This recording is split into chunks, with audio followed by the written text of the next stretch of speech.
इस्तीफा तो प्रधानमंत्री नरेंद्र मोदी जी को भी देना चाहिए।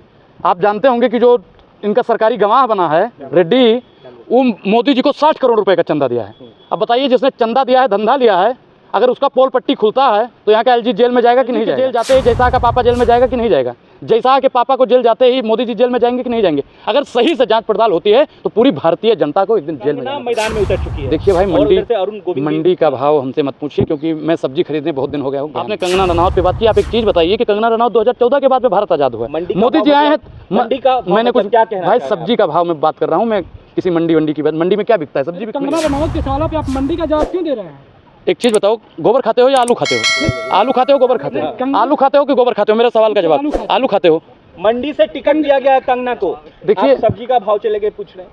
अरे एक चीज बताओ हमको, सब्जी है। देखिए हमें कंगना रनौत से भाई मतलब नहीं है। आलू कंगना घृणित मानसिकता वाले जब तक पत्रकार इस देश में जिंदा रहेंगे, आपकी घृणित मानसिकता से लोगों के दिमाग में गोबर भर गया है, और जब तक आपके दिमाग में आपके दिमाग में जब तक गोबर रहेगा ना, तब तक ऐसे ही विचार। महिलाओं का सम्मान करता हूँ। सुनिए मैडम, दलाली मत करिए, दलाली मत करिए। मैं फिर बोलने लगूंगा, तो आपको मिर्ची लग जाएगी। मैं फिर बोलने लगूंगा, फिर आपको मिर्ची लगी। रानी अंग्रेजों से लड़ी, और झांसे की रानी जो है, झांसे की रानी जो है वो भारतीय जनता पार्टी का चढ़। कल देखा होगा नेहा सिंह राठौर को, हाँ, एक पोर्न स्टार से उसकी तुलना की जा रही थी।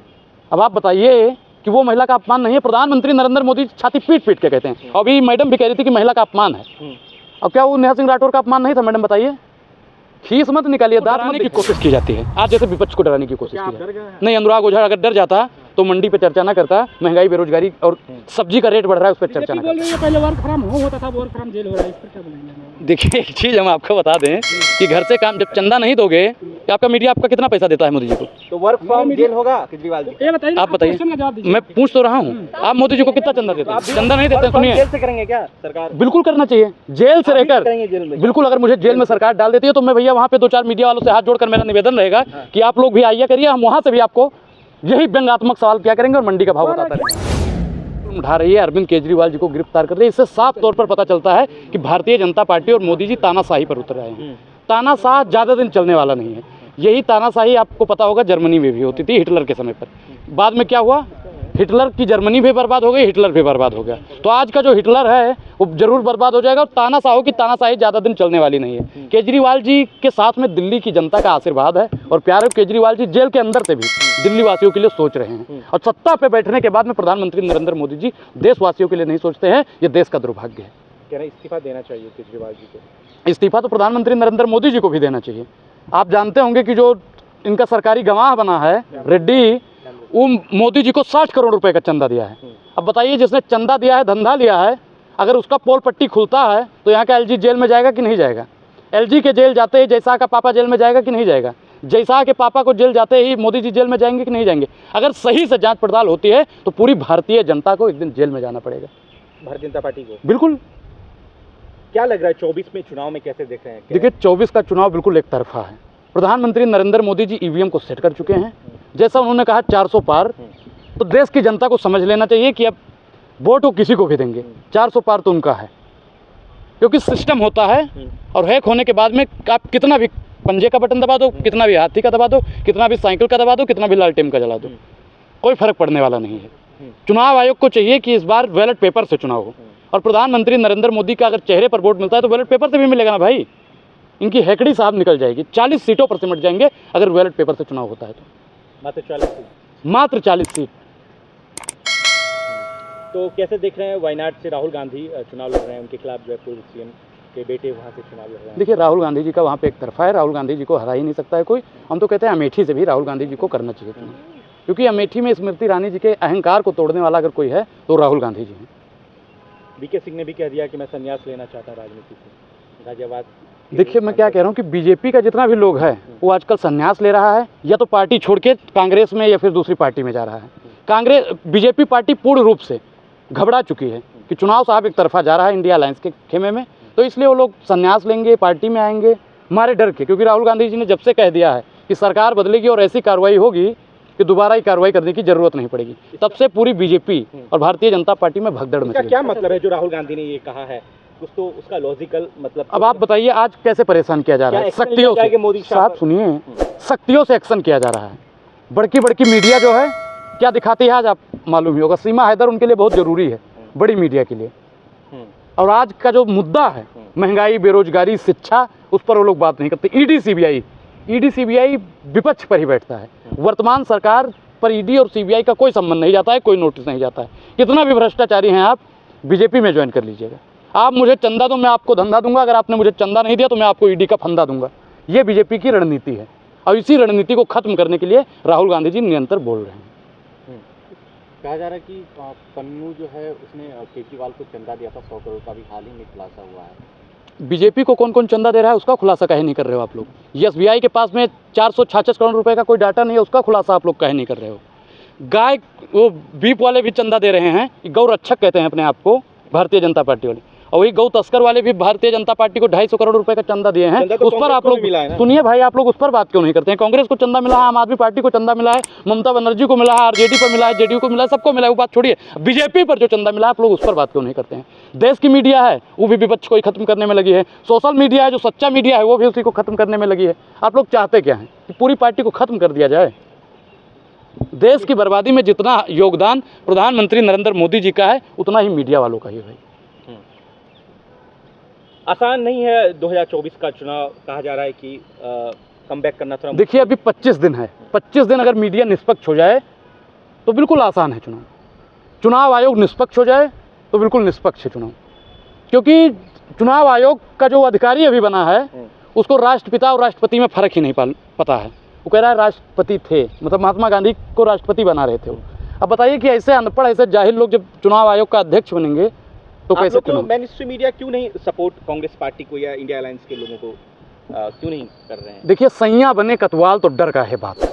जिसको चंदा ज़्यादा भारतीय जनता पार्टी, जिसको अपनी गोदी में ज़्यादा खिलाने का काम करेगी, मीडिया उन्हीं को दिखाएगी। आज की जो सरकार है वो मीडिया को अपने कब्जे में ले ली है, ईडी और सीबीआई को अपने कब्जे में ले ली है। तमाम यूट्यूबर जो भी हैं 70% यूट्यूबर भी उन्हीं के लिए काम करते हैं। कंगना मैदान में उतर चुकी है। देखिए भाई मंडी मंडी का भाव हमसे मत पूछिए, क्योंकि मैं सब्जी खरीदने बहुत दिन हो गया हूँ, गया नहीं हूँ। और कंगना रनावत की जहाँ तक रही बात, आपने कंगना रनावत पे बात की, आप एक चीज़ बताइए कि कंगना रनावत 2014 के बाद में भारत आज़ाद हुआ, मोदी जी आए हैं। मंडी का मैंने कुछ क्या कहना भाई सब्जी का भाव में बात कर रहा हूँ मैं, किसी मंडी की बात। मंडी में क्या बिकता है, सब्जी बिकती है। तो कंगना रनावत के सवालों पे आप मंडी का जवाब क्यों दे रहे हैं। एक चीज़ बताओ, गोबर खाते हो या आलू खाते हो। आलू खाते हो, गोबर खाते हो। आलू खाते हो कि गोबर खाते हो, मेरे सवाल का जवाब। आलू खाते हो। मंडी से टिकट दिया गया है कंगना को, देखिए सब्जी का भाव चले गए पूछ रहे हैं। अरे एक चीज़ बताओ हमको, सब्जी है कंगना रनावत। देखिए हमें कंगना रनावत से भाई मतलब नहीं है। आलू कंगना आप कह रहे हैं उसको, सुनिए पहले साहब, कंगना रनावत कौन है। कहते हैं कि 2014 के बाद में आपके देह पे कपड़ा। सुप्रिया सीनेट पे कार्रवाई हुई, मालूम है। देखिए वो बहुत ही निंदनीय, सुप्रिया श्रीनेत जी को मैं जानता हूँ, वो ऐसी अभद्र टिप्पणी कर ही नहीं सकती। उन डिलीट करना पड़ा उनको। मैंने कुछ कहा है, मैंने कुछ कहा है, मैंने कुछ कहा है मैडम। ट्वीट नहीं रुकिए, अरे इनको बोलने दीजिए, कुछ बोल। क्या बोल रहे हैं। मंडी क्या है, मंडी में क्या बिकता है। अरे आपने तंज तो वही अरे भाई मैंने वही तंज कसा है। आप इसका मतलब आपकी देखिए घृणित मानसिकता वाले जब तक पत्रकार इस देश में जिंदा रहेंगे, आपकी घृणित मानसिकता है मैडम। आप जैसे लोगों के दिमाग में गोबर भर गया है, और जब तक आपके दिमाग में आपके दिमाग में जब तक गोबर रहेगा ना, तब तक ऐसी ही विचारधारा चलती रहे। मैं महिलाओं का सम्मान करता हूं। सुनिए मैडम, दलाली मत करिए, दलाली मत करिए। मैं फिर बोलने लगूंगा, फिर मैं बोलने लगूंगा तो आपको मिर्ची लग जाएगी। मैं फिर बोलने लगूंगा, मैं बोलने लगूंगा फिर आपको मिर्ची लग जाएगी, फिर आपको दिक्कत हो जाएगी। क्वेश्चन का जवाब देने की बजाय मैंने कोई अपमान नहीं किया। रानी की किरदार निभा चुकी है। देखिए झांसी की रानी अंग्रेजों से लड़ी थी, और झांसे की रानी जो है झांसे की रानी जो है वो भारतीय जनता पार्टी का चढ़ चमकम कर रही हैं। अभी टिकट उनको मिला है, वो क्या कह रही हैं कि हम लोग अपने चरित्र पर नहीं मोदी जी के उस पर जीतेंगे। अब आप बताइए कि प्रधानमंत्री नरेंद्र मोदी के चेहरे पर कब तक जीतते रहेंगे आप लोग। क्या तो रहा है, मोदी जी के नाम पे ही चुनाव जीता जा रहा है, तो काम करने की जरूरत क्या है। तो मोदी जी को भैया 543 सीटों पर मोदी जी को ही लड़ा दो। अरे मंडी से चुनाव खड़ा करने का, मेरठ से चुनाव में है, बताइए आप प्रवक्ता है, कॉन्स्टिट्यूशन में है ये। नहीं, कॉन्स्टिट्यूशन में तो नहीं है, संविधान में नहीं है। लेकिन आप बताइए कि लोग कैसे करके मोदी जी पे ही, हमारे चरित्र पे कुछ नहीं है। मोदी मैजिक है, फेस है। मोदी मैजिक नहीं, मोदी एक जुमला है जो देश की जनता को पैरासीटामोल और संटाफेरस की तरह चूस रहा है। कांग्रेस विपक्ष को इकट्ठा क्यों नहीं कर पा रही है। विपक्ष इकट्ठा है, विपक्ष सुनिए भाई, विपक्ष इकट्ठा है, बस आप लोग तोड़ फोड़ कर। आप मंडी जाएंगे कि नहीं उसके खिलाफ चुनाव प्रचार के लिए। भाई मैं मंडी तो मैं पिछले साल गया था, जब से मेरे ऊपर FIR हुआ उसके बाद में मैं कभी मंडी गया ही नहीं सब्जी खरीदने, लेकिन मैं मंडी जाऊंगा तो वीडियो जरूर बना के लाऊंगा और आप लोगों को दिखाऊंगा जरूर। मैं हिमाचल की मंडी की बात कर रहा हूँ, संसदीय क्षेत्र की बात कर रहा हूँ, जहाँ से कंगना चुनाव लड़ रही है। देखिए मंडी हर जगह है, देश में इतनी सब्जी मंडी ना होती। अब आगे समझदार हैं लोग हम। और आपने सुप्रिया श्रीनेत जी की बात में पहले पूरा कर दूं, सुप्रिया श्रीनेत जी के ट्विटर और इंस्टाग्राम से पोस्ट किया गया है, उनके मतलब जांच पड़ताल होनी चाहिए कि किसने ऐसे अभद्र पोस्ट की।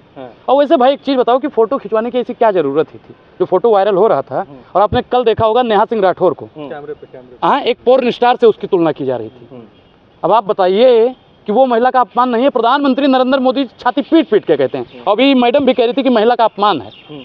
अब क्या वो नेहा सिंह राठौर का अपमान नहीं था? मैडम बताइए, खीस मत निकालिए, दांत मत दिखाइए हमको। आप जाएंगे हिमाचल? हिमाचल भी जाएंगे, मैं आज़ादपुर मंडी भी जाऊंगा। मैं क्या कह रहा हूँ कि मैं आज़ादपुर मंडी भी जाऊंगा, और हमारे गोंडा में नवीन मंडी है वहाँ भी जाऊंगा। मैं सरकार है कांग्रेस की वहाँ हिमाचल में, कर्नाटक में भी सरकार है भाई, जाएंगे कि नहीं? मैं कहीं भी जा सकता हूँ। देखिए देश आज़ाद है, अनुराग ओझा किसी भी मंडी में जा सकता है। फिर क्यों FIR हो जाता है आपके ऊपर? देखिए FIR करने वाले लोग कौन हैं? सिस्टम में बैठे हुए लोग। देखिए हमको डराने की कोशिश की जाती है, आज जैसे विपक्ष को डराने की कोशिश की जाती है। नहीं, अनुराग ओझा अगर डर जाता तो मंडी पे चर्चा ना करता, महंगाई बेरोजगारी और सब्जी का रेट बढ़ रहा है उस पर चर्चा ना करता। अनुराग ओझा डरा नहीं है, अनुराग ओझा बोल रहा है। चलिए, कितना सीट लेके आ रहे हैं 24 में? कितना अनुमान है कि इंडिया अलायंस का 358 प्लस रहेगा साहब, आंकड़ा वही है। बीजेपी बोल रही है पहले वर्क फ्रॉम होम होता था, वर्क फ्रॉम जेल हो रहा है, इस पर क्या बोलेंगे? देखिए एक चीज़ हम आपको बता दें कि घर से काम जब चंदा नहीं दोगे, ये आपका मीडिया आपका कितना पैसा देता है मोदी जी को? तो वर्क फ्रॉम जेल होगा केजरीवाल जी? ये बताइए, आप बताइए, क्वेश्चन का जवाब दीजिए। मैं पूछ तो रहा हूँ, आप मोदी जी को कितना चंदा देते हैं? हम चंदा नहीं देते। तो आप भी चंदा नहीं देते हैं, सुनिए। जेल से करेंगे क्या सरकार? बिल्कुल करना चाहिए, जेल से रहकर करेंगे जेल में? बिल्कुल। अगर मुझे जेल में सरकार डाल देती है तो मैं भैया वहाँ पे 2-4 मीडिया वालों से हाथ जोड़कर मेरा निवेदन रहेगा कि आप लोग भी आइए करिए, हम वहाँ से भी आपको यही व्यंग्यात्मक सवाल किया करेंगे और मंडी का भाव बताते रहेंगे। खिचड़ी तली नहीं जा रही है जी, खिचड़ी तल के नहीं दी जा रही है, उनको कच्ची खिचड़ी खिलाई जा रही है जेल में। देखिए आप लोग पत्रकार हैं तो सवाल पूछिए, और मोदी सरकार से केजरीवाल का बयान है भाई, तो मैं क्या कह रहा हूँ, सरकार से पूछिए ना कि सरकार ऐसा काहे कर रही है। किसी को मशरूम खिलाया जा रहा है, किसी को मशरूम खिलाया जा रहा है और किसी को खिचड़ी भी नहीं दी जा रही है, सही? तो ये तो गलत है ना भाई। अगला नंबर किसका है? अगला नंबर पूरे विपक्ष का है, पूरा विपक्ष का है। मैं भी जाऊंगा और आप जितने पत्रकार यहाँ पे खड़े होकर इंटरव्यू ले रहे हैं शायद सब जाएंगे।